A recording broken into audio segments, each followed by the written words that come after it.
Hey bold babes, welcome back to my channel. I am Holly, as you know that, or maybe you don't know. If you're new to this channel, thank you for joining me on today's video because today's a good video. I know I say that every time, but I really mean it this time because I'm finally doing a video I've been meaning to do, that I've been asked to do, and that is troubleshooting mascara. So I'm going to answer all of your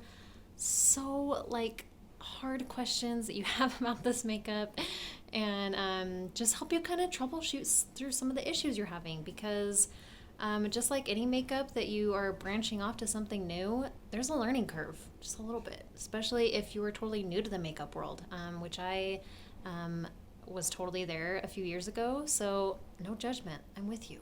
So first things first is any good makeup application starts with good skincare, and you would know that if you saw my last video, not my last one, like 2-3 videos ago on my 5 secrets to a perfect makeup application. Go check it out right now, like stop this video, go watch that one first, and then come back to this one because those are some good tips, first off, for good makeup application. But with mascara, we're going to start with colors. So you might have, if you're working with an artist or you've been seeing on the mascara page, like this stuff about color matching. You're like, I don't even know what that means, like color matching, like I have like a color? I don't know. I just thought I was white or pale like me. And there's really not like a science to it necessarily. It's just the difference between mascara and other makeup brands is that mascara isn't trying to match your skin or cover it. It's not trying to match your skin tone or like cover it up. It's trying to highlight, or what am I trying to say? It's trying to bring, that's not what I'm trying to say either. It's complementing, I'm selling it real well. It's complementing your skin tone, and it's trying to be just a little bit lighter than your skin tone so that it can brighten and be kind of that lit from within look that you see people have. And so with your colors, if you feel like it's, I mean, obviously not looking right, we can all tell that pretty quick. If it's looking too light or too dark or too warm, whatever, then that's something that you definitely need to reach out to an artist to help you solve that. Or here's the thing. With mascara, a lot of the issues you're having could be color-based. Even if you don't think it's color-based, it probably is. For example, if you feel like it's exaggerating your pores, if you feel like it's making your pores look bigger, or if you feel like it's looking dry or cakey, like any of these bad things, it most likely is the wrong color. And I know you're thinking, how the heck would color play into that? But it just does. I don't know how to explain it, but it does. Because I've done it on myself. I've worn a shade that I know is too light for me, and I'm like, oh my gosh, it really does. Like, it just looks dry, and I look like I have like a ton of pores. Same thing when I tried a shade too dark for me. It just looked cakey and heavy, and so those are all signs you have the wrong color. Second thing is most people actually need 2 different highlight colors. Most people are not just one solid color on their whole face, which is the problem with traditional makeup, because you'll get your foundation, you just slap it on, and you're just one flat color. But it looks off in some places because some of us have more redness in our chin or on our noses, or we're like extremely white under our eyes, or else extremely dark under our eyes. So in those cases, you're going to need 2 different colors. You're going to need one, most people need a different one for under their eyes, and then one for the rest of your face, which is totally okay. And you might think it's gonna look weird, but it totally won't. You just gotta practice with applying it. And again, like speak out, reach out to your artist for tips on how to apply it if you're using 2 different highlights, on how to blend it in really good so it just looks seamless. Right now, I'm wearing 2 different highlights, and I bet you didn't even notice, did you? I'm wearing one basically kind of all around this area, and then I'm wearing a lighter one under my eyes and then down my nose. See, and you can't even tell because it's just seamless and you blend really good. So there you have it for colors.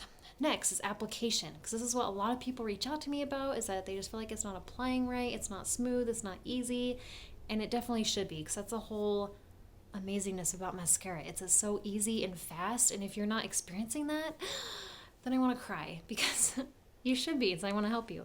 So application. First off, try different methods. There's different artists that swear by certain methods, like saying that you need to swipe, or you need to stipple, or you need to press in. And those might work for their skin tone and their life, but maybe it won't work for yours. And so you got to try different ways that's going to work for you. For me right now, it's kind of a combination of stippling and like swiping. So I kind of like stipple it into my product, which that's a difference too. You can either stipple into your product or like swipe into your product because it's cream. Did I even mention that for like new people? They're cream products.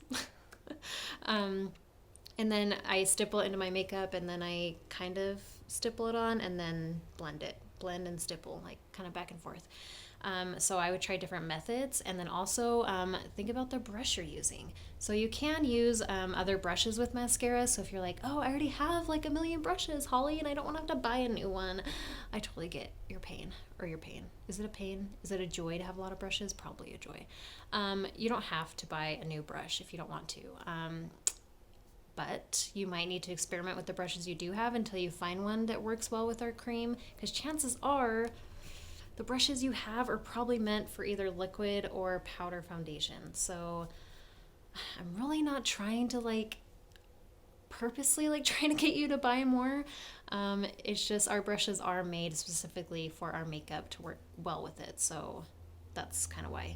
But the other thing you're maybe not thinking of, if you're like, I am using mascara brush, Holly, and it still looks bad, is your brush clean? Tell me the truth. Is it clean? Are you washing it? You need to be washing your brush like once a week, maybe even every other day if you are not lazy like I am. Because if your brush gets product like caked into it and like stuck in the bristles, like of course it's not going to go on smooth. It's going to look streaky and kind of might drop like little clumps and excess everywhere. And so just a really quick clean of your brush before you put your makeup on with a makeup brush spray cleaner will make all the difference. So make sure you're doing that. Next, sitting / coverage / lasting. That's my other biggest complaint. I shouldn't say complaint, concern with mascara is how it's sitting like on their face. Like they feel like it feels heavy or sticky or oily, or not oily, greasy. Like those are kind of words I hear a lot, and I'm like, no, that is not how mascara should be.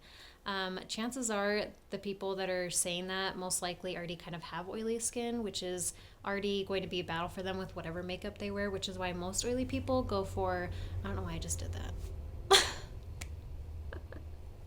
I'm such a weirdo. Anyway, they usually go for a powder, which is fine, except powder just always looks powdery for the most part, and you can always see it for the most part. So you're not out of luck. Here's what you oily girls need to do. First off, you need to get a good primer that you like. A really good one for oily skin is Becca Matte Primer, or get the Mascara Stay Setting Spray, which I know sounds a little odd, but so many girls swear by this. I promise. So spray that on your face before you do your makeup. Put on your makeup, and then set with a powder, and then spray the Stay Spray again, and you will be so golden, I promise. It's my like golden guarantee. I just made it up. And if not, you can like email me and be like, I tried your thing and it didn't work. I want my money back. Except I won't give your money back because mascara does that. So this is awkward. Anyway, but even if you're not oily, if you have normal skin, then you still need to set with something. If you don't like that feeling, I don't mind it because I like how it looks. The way that mascara is supposed to look is like a lit from within, youthful, bright, kind of dewy look. And if people are like, oh, like I just think it looks kind of weird, and you're used to more of a matte look, then that's when you're going to want to set with a powder. Mascara has a setting powder, which I love because it's translucent. So it's not going to leave a color. It's not going to leave like a residue or anything. So it just sets in the makeup really good, and it makes it last all day, or at least a lot longer than your old makeup did for sure. So I would definitely suggest that. But overall, just a reminder that cream is kind of something you need to adjust to. And I know that sounds kind of bad of like, well, if your makeup's so great, then why should I love it from the start? And most people do. Like, I'm just saying this is from a very small like percentage of people that reach out to me with these concerns. The reason cream is kind of hard to get used to is because most people use either a powder or a liquid foundation right now, and cream is just in the middle of those. So it's kind of hard to get used to on both sides. And I came from a liquid girl, and so I don't feel like I had an issue getting used to it. Maybe like a couple days just feeling like I had to put on more because I was so used to putting on so much liquid. But with cream, you don't have to use as much. So that's the only thing I had to get used to. But, oh, that's the other thing I didn't mention. Another thing, if you feel like it's not feeling right or looking right, is you might be using too much or too little product. I know that sounds crazy, but if you feel like you just don't really notice a difference, then try and put on a little bit more. You never know how much is too much until you've gone too far. You never know what's too far until you go too far. It's the truth. And then the same with too much. If you feel like it's cakey or heavy, then you're probably wearing way too much. A little goes a long way with this makeup because it is so blendable. So just try and tone it down a little bit. And then, of course, blend. Did I already say that? I'm just going real off track here. But honestly, like I said, 90% of people, I don't know if that's a real stat, but probably in my experience, 90% of people fall in love with this makeup and they love it and they have no issues with it. And actually, the company just came out with a little stat that it was something like 80% of our whole company sales come from customers, not artists. So, because we're a direct sales company with independent artists. And so I thought that was so freaking amazing and so cool that this company is backed by our products and by our customer satisfaction. The fact that 80% of our sales are coming from happy customers. So I love that. But really, if you're having issues with your mascara, just reach out to an artist. If you don't have an artist, if you're just buying directly from corporate, consider getting one. It's not like it's going to cost you anything or be any trouble for you. Just if you know somebody like me. Did you catch that? I'm an artist. Or if you already have one, like a neighbor or sister or an aunt, whatever, just reach out to her and be like, hey, do you think I could kind of get an account under you or whatever, and just get your help and some tips and tricks? And they'd be like, sure. Or even if you don't want to make an account under them, all that means is that they're going to get commission from your sales rather than corporate just getting your sales, which is nice, right? Why not help someone else out, or why not help out a friend if you're buying it anyway? But even if you don't want to do that, I'm sure that they'll still be willing to help you out. So just reach out to somebody, because that's why we have the artist program, is to help women feel beautiful and help them feel confident in their makeup and help it just be easier for them, because makeup should not be hard, people. So that's all I have for you today. Don't forget to subscribe to my channel and like this video if you loved it, and make sure to check out my other videos if you need to learn more. And as always, get out there and be bold today, and I'll see you guys next time.